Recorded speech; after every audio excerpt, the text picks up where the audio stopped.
god. Are you jealous? Jealous of what? My sweater? No. You liar. Okay, my sister and I went shopping. I saw these amazing sweatshirts. They were a dream, a real dream. And I looked on the price tag and I was like, it was like $70. And I was like, hold that thought. I was actually saying that to everything that I walked past. But these I can really make, and it's relevant because the winter's here. You can't tell because the sun's glaring in my room right now, but it is here. Well, is it here? It's coming, right? It's really easy to make. Here's all you need. Okay, so I'm making 2 of these sweatshirts, but for the first one, you're gonna need a plain sweatshirt, obviously, whatever color, style you prefer, of course. I'm using a crew neck because I like them. Some kind of printed fabric, like from a dress or a shirt that you don't wear anymore, because we are going to cut it up. And some studs, about 70 of them, and some scissors, because we love scissors. Let's get started.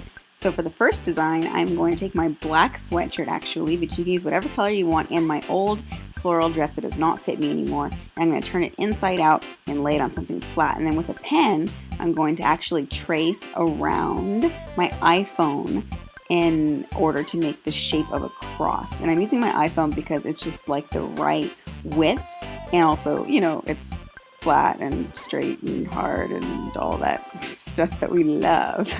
So I'm just going to trace it around until I get the shape of the cross that I want. Then with our handy dandy scissors, we're going to cut it out. And then afterwards, lie it flat on, well, evenly and flat on your sweatshirt. And if you have any errors, then just go ahead and fix it now. Place it exactly where you want it. And there's no going back. You gotta be careful. Then I'm gonna go ahead and glue it down with my fabric glue gun. Be careful, it's hot. So I'm gonna make sure all my edges are completely 100% glued down. And then afterwards, I'm gonna take my studs.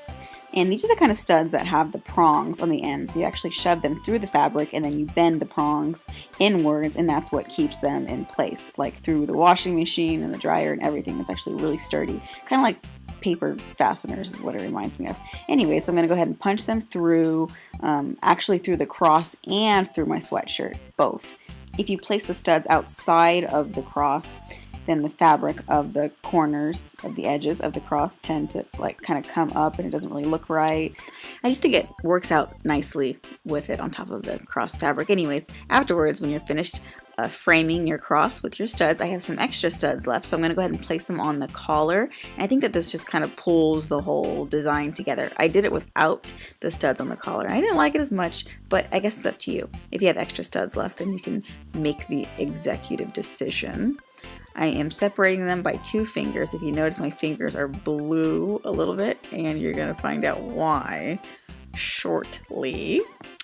Okay, so after I punched them in, this is what the finished one looks like, and I wore it out, and I was so proud of myself afterwards. Okay, now for the second one. This one was a little trickier because certain colors were not working for me, but what you want is a white sweater and some water, hot water actually, some salt. It usually just helps the color bond to the fabric better, so it's just nicer to use if you have some table salt at home. Stir it around. You only need like 2-3 tablespoons full. I kind of went crazy. I'm using blue fabric color just because I liked the way that it turned out compared to the other colors that I've used in the past, so I chose to do this one. I filled up my entire sink, and then afterwards I took my sweatshirt and I just slowly dipped it into the blue water, the blue salt water. Then I just kind of let it sit in there for maybe like 3 minutes. And when you're doing that, just the fibers are just grabbing it and sucking it up and making it all nice and ombre and oh, so pretty. Okay, then we need to take it out of the sink. And be careful now. You don't want the sleeves to touch the color. Oh, just things could get horrible. Now I'm gonna go ahead and add some more blue.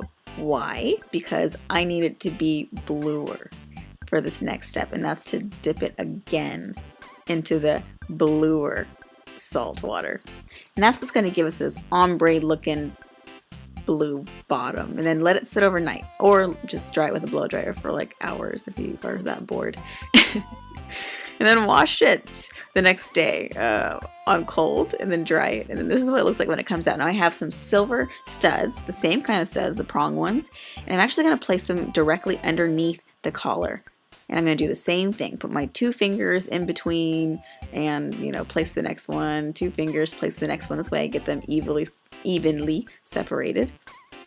Not evilly. Or we could evilly do it. Maybe have a mean face on the whole time. Okay, so this is what it looks like when it's finished. And it's my favorite. Okay, it's my favorite one. Which one is your favorite? The first one or the second one?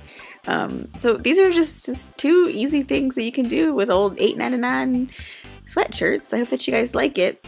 Comment below if you do, if you want some more, and I'll see you guys soon. I love you. Bye.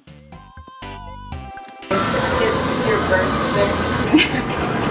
You see what you got to do. Come on, bring it over here. Let me show you guys my trick. Now listen, you guys, you gotta make a little pocket so you can stuff stuff in there. So that's a turned up trick. Turned up. She's gonna fill up that pocket. Hey, Brittany, it's a pretty cool trick. I'm gonna let you taste this.